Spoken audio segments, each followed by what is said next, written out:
Next up on the agenda is going to be Alexander Dungate.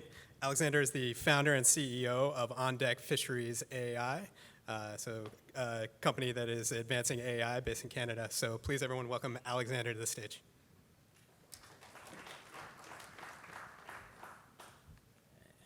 Hello, everyone. Hello, everybody. I'll wait a moment for our slides to come up. Next deck, not the right one. In the meantime, hello, I'm Alexander. I'm the co-founder of On Deck Fisheries AI. We are a young startup, only about a year and a half old, out of Canada. Here we go, awesome.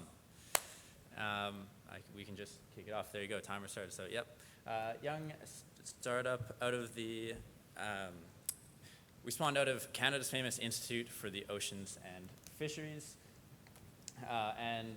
My co-founder just graduated from Cambridge doing AI research there. And we've both built enterprise-level software for customers like the European Space Agency, Amazon, and SAP. But we noticed something, that the fishing industry simply doesn't have access to a lot of the same enterprise-level software tools that other industries do. So we kicked off a mission. We wanted to bring enterprise-level software to the fishing industry. We wanted to build a scalable business model to solve one of the biggest challenges facing our generation. We truly believe that the depletion of our marine resources is one of the biggest challenges facing our generation today. And we're starting with fisheries monitoring because, as testament to all of you in the room today, it is truly one of the biggest bleeding needs of the industry.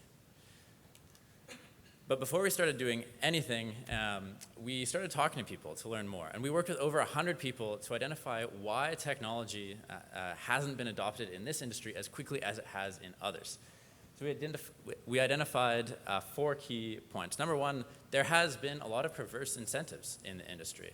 For example, a lot of monitoring contracts today are set up to pay per hour for manual video review. That has made sense historically, but it doesn't provide an innate incentive for companies to automate their workflow. There's also a lot of resistance to change, which is normal, not in everybody, but with some key players. There's also been a healthy amount of skepticism in the industry over the past decade about kind of unmet promises in AI. And I've been really excited today to see, I think that is shifting. This is something we're going to have to overcome as an AI developer in this space.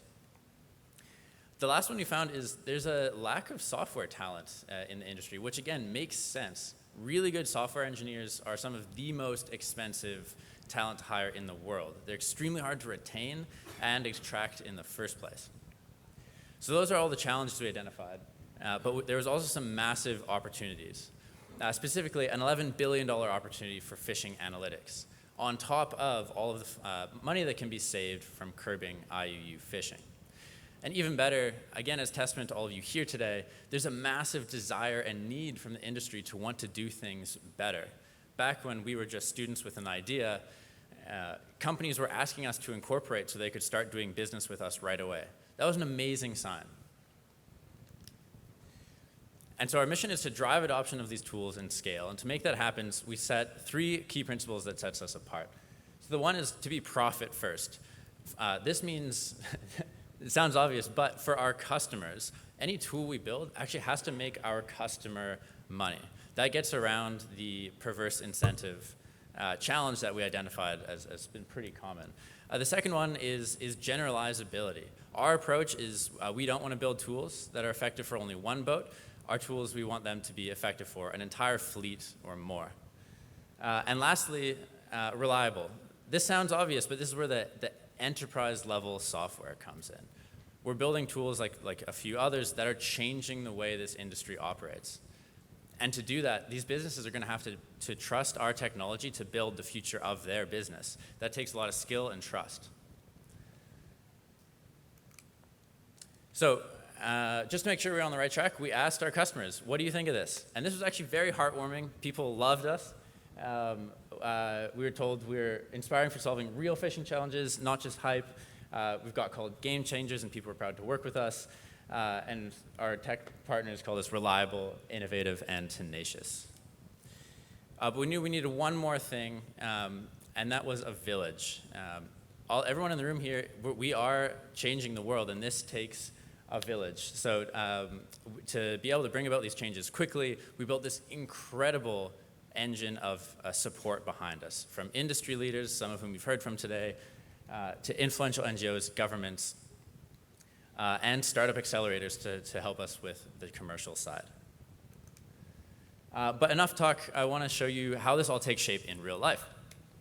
So here's an example of how we solved a classic problem in fisheries monitoring: low frame rates. So images are a lot of electronic monitoring review video is often stored in low frame rates because it's expensive, and as you all know, boats are out fishing for a long time.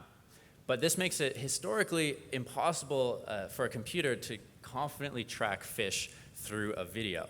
But we love solving problems like this that are almost impossible. So quick question for all of you. Can anybody guess the type of fish in this picture? It's a real question. Any guesses?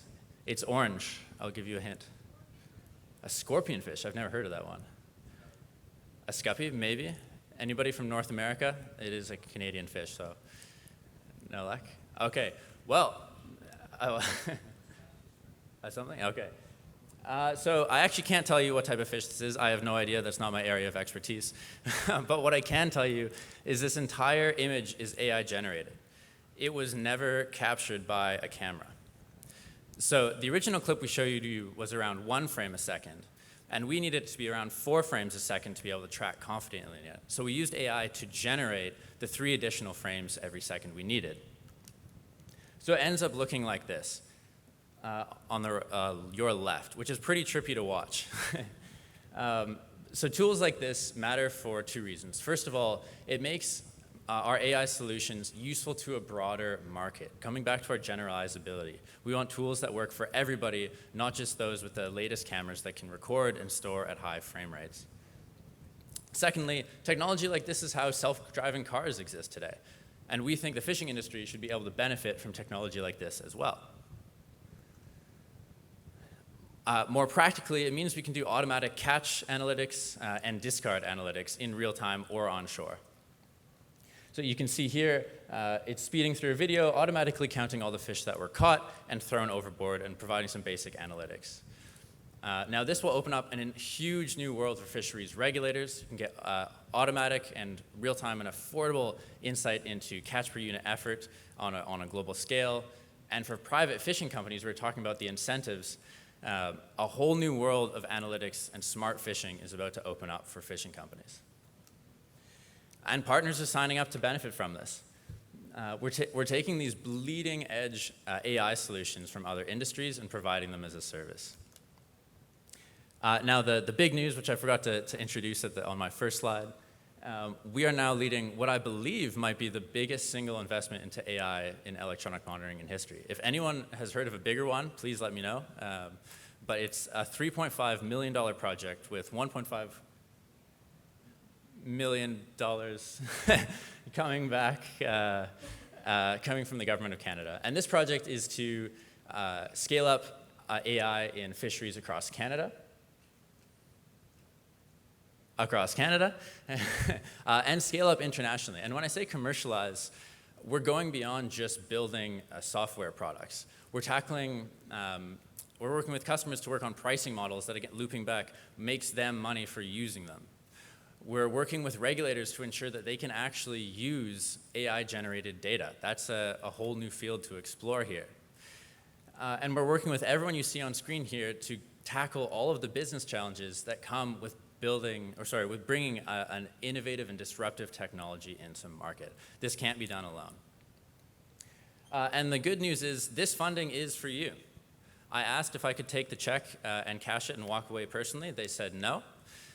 And so this funding we've received is to build tools for industry. So come work with us. Come benefit from this work. Today we're seeking 3 more partners who are ready to benefit from these leading edge AI solutions. Here's my personal email. Please feel free to reach out to me. We don't have a booth here, so you'll have to catch me on the run. And thank you very much.